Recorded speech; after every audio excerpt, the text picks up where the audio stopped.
Hello, अस्सलाम वालेकुम students. क्या हाल चाल है? उम्मीद करता हूँ आप सब खैरियत से होंगे। तो स्टूडेंट्स, इस वीडियो सीरीज के अंदर हम लोग कंप्लीट डेटाबेस को अंडरस्टैंड करेंगे। मैं आप लोगों को कंप्लीट डेटाबेस समझाऊंगा कि डेटाबेस के अंदर आप लोग कैसे काम कर सकते हैं। इसकी थ्योरी कंप्लीट करवाई जाएगी, आपको हर क्वेश्चन आपका क्लियर किया जाएगा।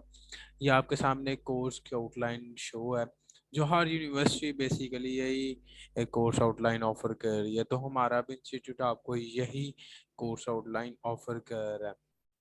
इसके अंदर हम लोग प्रैक्टिकल भी करेंगे और थ्योरी बेस्ड भी बात करेंगे। प्रैक्टिकल फ्रंट एंड की भी बात करेंगे, प्रैक्टिकल बैक एंड की भी बात करेंगे। प्रैक्टिकल के अंदर हम फ्रंट एंड को बैक एंड के साथ लिंक करेंगे, डाटा को इंपोर्ट करेंगे, डाटा को रीड करेंगे, डाटा को राइट करेंगे, एनीथिंग एल्स हम लोग इसी के अंदर हर टॉपिक को क्लियर करेंगे।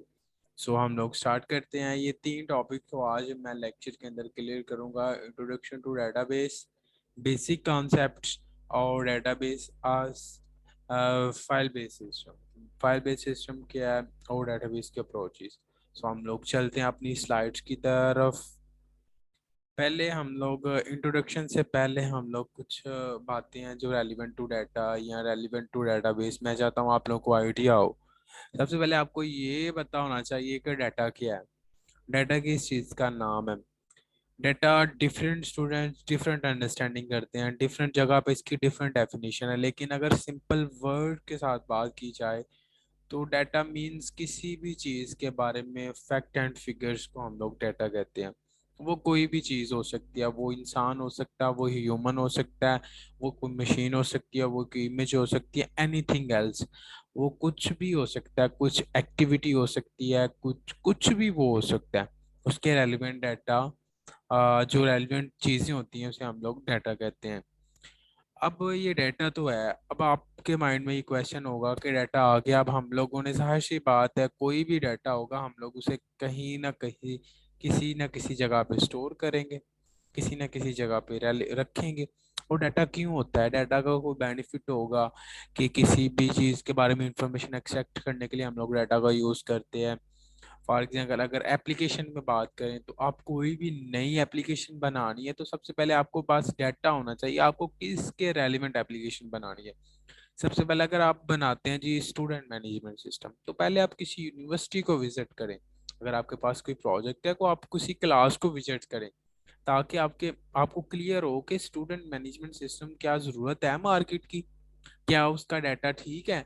जो आप डाटा कलेक्ट करते हैं फिर आप उससे एनालाइज करते हैं कि वाकई ये चीज़ करेक्टेड है, ये चीज़ हम लोग मार्केट के अंदर लॉन्च कर सकते हैं।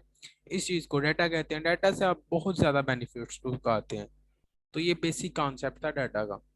अगर इसके बाद बात करें डाटा बेस की, तो डाटा बेस क्या है? डाटा एक अलग चीज़ है और डाटाबेस एक अलग चीज़ है। डेटाबेस के अंदर हम लोग डिफरेंट डाटा को स्टोर करते हैं। डाटा वो किसी भी किस्म का हो सकता है। अभी सिर्फ हम लोग इंट्रोडक्शन की बात कर रहे हैं। तो what is database means, intro की बात कर रहे हैं डेटाबेस की। तो डेटाबेस के अंदर बेटा डाटा किसी भी टाइप का हो सकता है, वो कोई भी हो सकता है। अभी हम लोग टाइप्स की बात नहीं करेंगे, अभी हम लोग किसी चीज़ की बात नहीं करेंगे।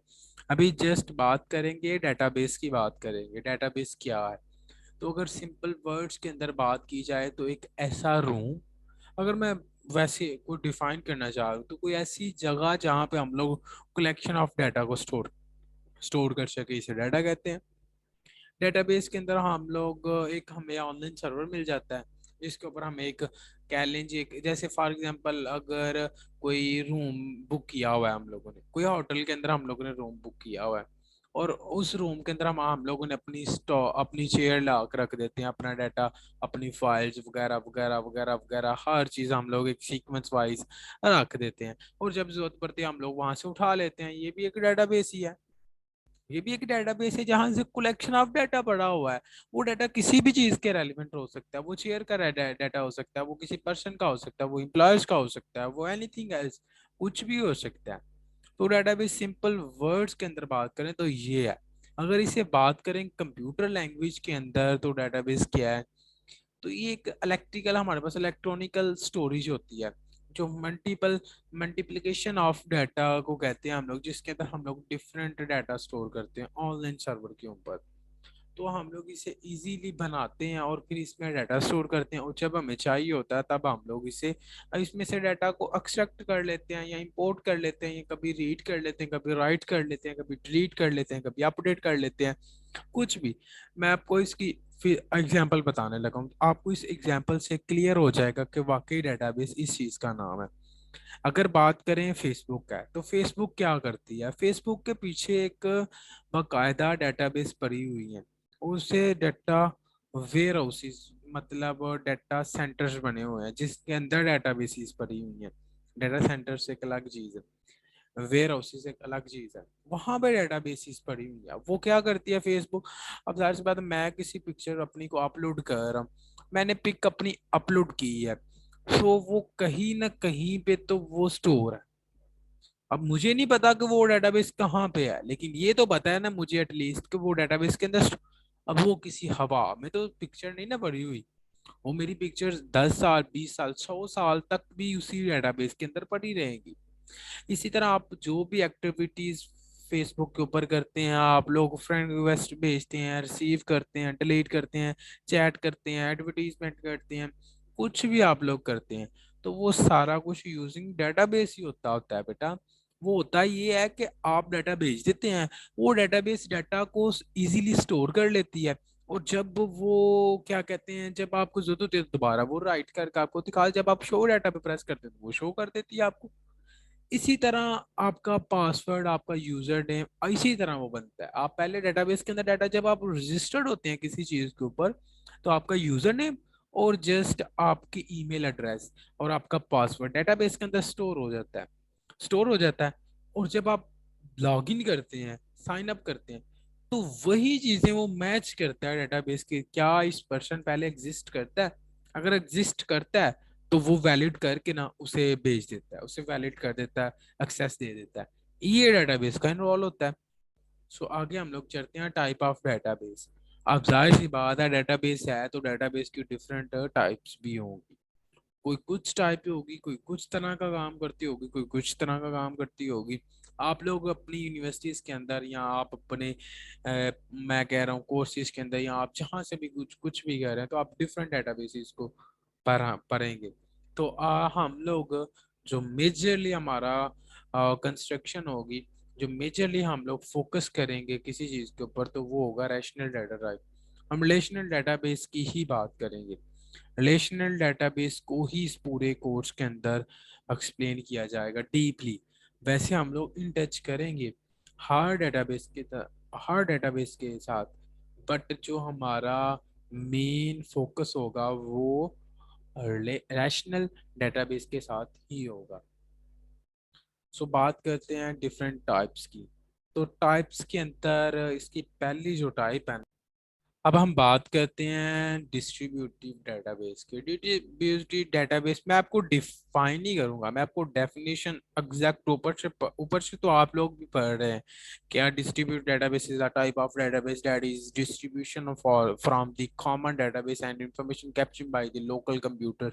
ये तो हर एक बंदा पढ़ सकता है, लेकिन एक कॉन्सेप्ट होना चाहिए कि जब आपके सामने नाम आए डिस्ट्रीब्यूटिव, तो आपके सामने क्या आए माइंड, कि आपको कैसे पता चले कि डिस्ट्रीब्यूटिव डेटाबेस और ऑब्जेक्टिव ओरिएंटेटिव डेटाबेस में क्या डिफरेंस है। ये दोनों डेटाबेस, अगर हम डिस्ट्रीब्यूटिव की बात करें तो इसके अंदर हम लोग ऐसी इंफॉर्मेशन जो लोकल कंप्यूटर से कैप्चर करते हैं। लोकल कंप्यूटर वो कोई भी हो सकता है, क्लाइंट कंप्यूटर जैसे एक नेटवर्क क्रिएट है जिसके अंदर एक सर्वर पड़ा हुआ है और 3 4 क्लाइंट कंप्यूटर्स पड़े हुए हैं। हम लोग क्या करते हैं जी, सर्वर की मदद से क्लाइंट कंप्यूटर से इंफॉर्मेशन एक्सट्रैक्ट करते हैं, सर्वर की मदद से क्लाइंट कंप्यूटर की डेटाबेस को यूज करते हैं, इनकी हार्ड डिस्क को यूज करते हैं। तो ये डेटाबेस क्या है जी, distributive database.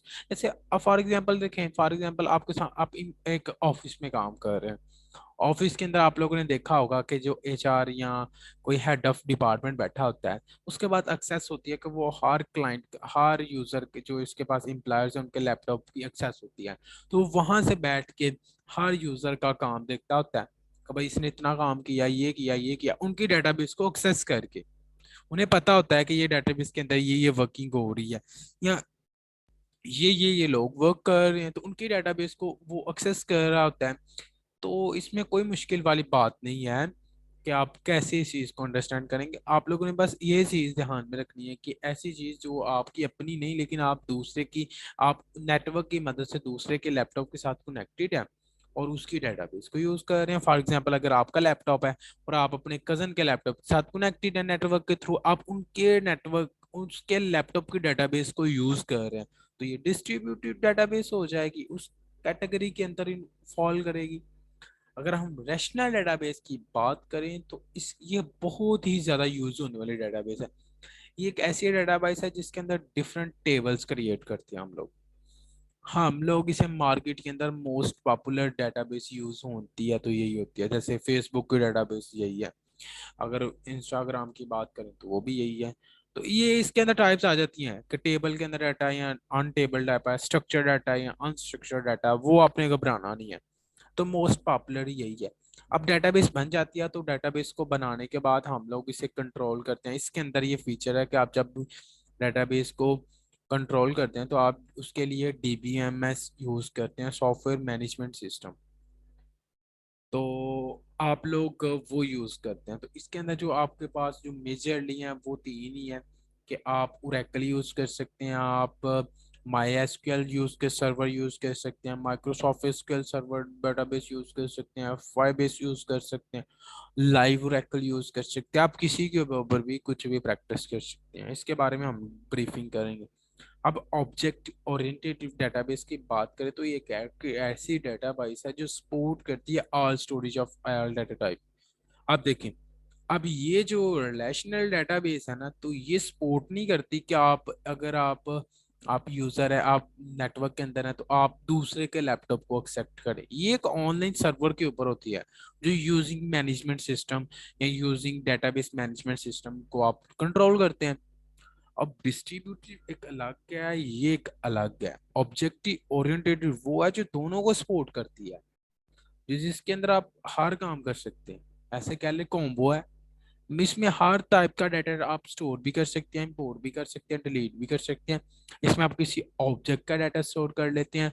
Object different hold करता है, ऑब्जेक्ट के डिफरेंट एट्रीब्यूट्स होते हैं जो हम लोग डेटाबेस के अंदर स्टोर करते हैं, और इसे हम डिफरेंट मेथड के साथ डिफाइन कर देते हैं। इसकी बड़ी एग्जांपल करी जाए, बात की जाए तो poster SQL is an example of objective oriented rational database management system की है।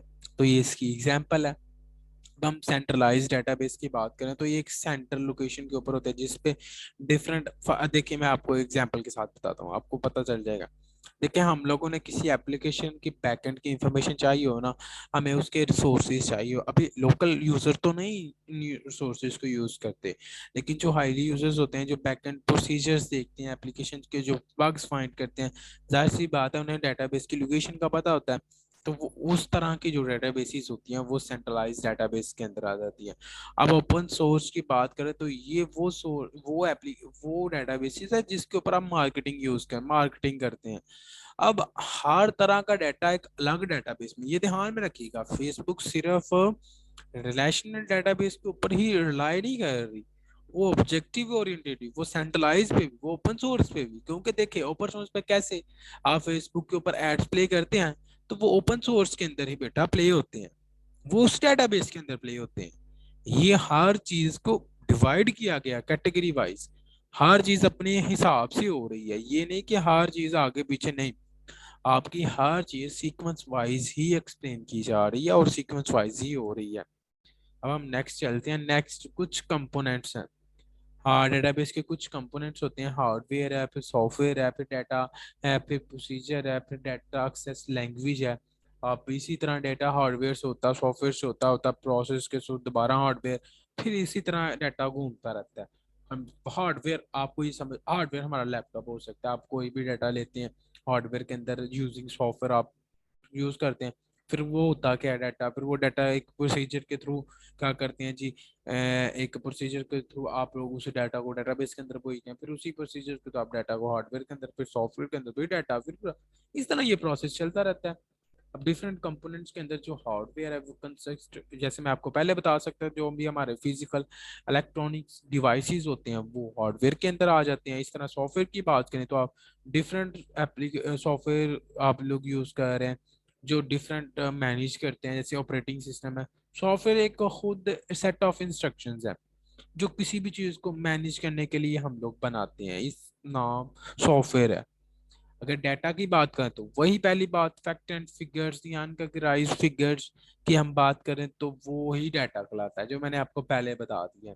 प्रोसीजर तो जाहिर सी बात है, एक और सेट ऑफ इंस्ट्रक्शंस होती हैं जो डीबीएमएस के अंदर हम लोग फॉलो करते हैं, डेटाबेस मैनेजमेंट सिस्टम के अंदर हम लोग वो फॉलो करते हैं। फिर उसी फॉलो मेथड के थ्रू डाटा हमारा इंपोर्ट होता है, राइट होता है और रीड होता है। फिर अगर हम सेकंड की बात करें डेटाबेस एक्सेस लैंग्वेज की, तो ये चीज़ क्या है कि आप डेटाबेस से लैंग्वेज डाटा इसी तरह सिंपल एक्सट्रैक्ट नहीं कर सकते। आपने अपडेट करना तो using database language, Curie language को यूज करते हुए ही आप लोग अपडेट, डिलीट या एनीथिंग आप ड्रॉप करना है या डिलीट करना है या कोई कंडीशन लगानी है या कुछ भी करना है, आप लोग वो लैंग्वेज को यूज करते हुए या फिर उसी का सॉफ्टवेयर यूज करते हुए ही आप लोग डाटा को रीड, राइट या एनीथिंग आप कुछ भी कर सकते हैं। इसके बाद बात करें हमारे पास डेटाबेस मैनेजमेंट सिस्टम क्या था। जैसे मैंने पहले आपको बताया कि डेटाबेस मैनेजमेंट सिस्टम की मैं बार बार नाम ले रहा था कि डीबीएमएस क्या होता है, ये मैं आपको बताता हूँ।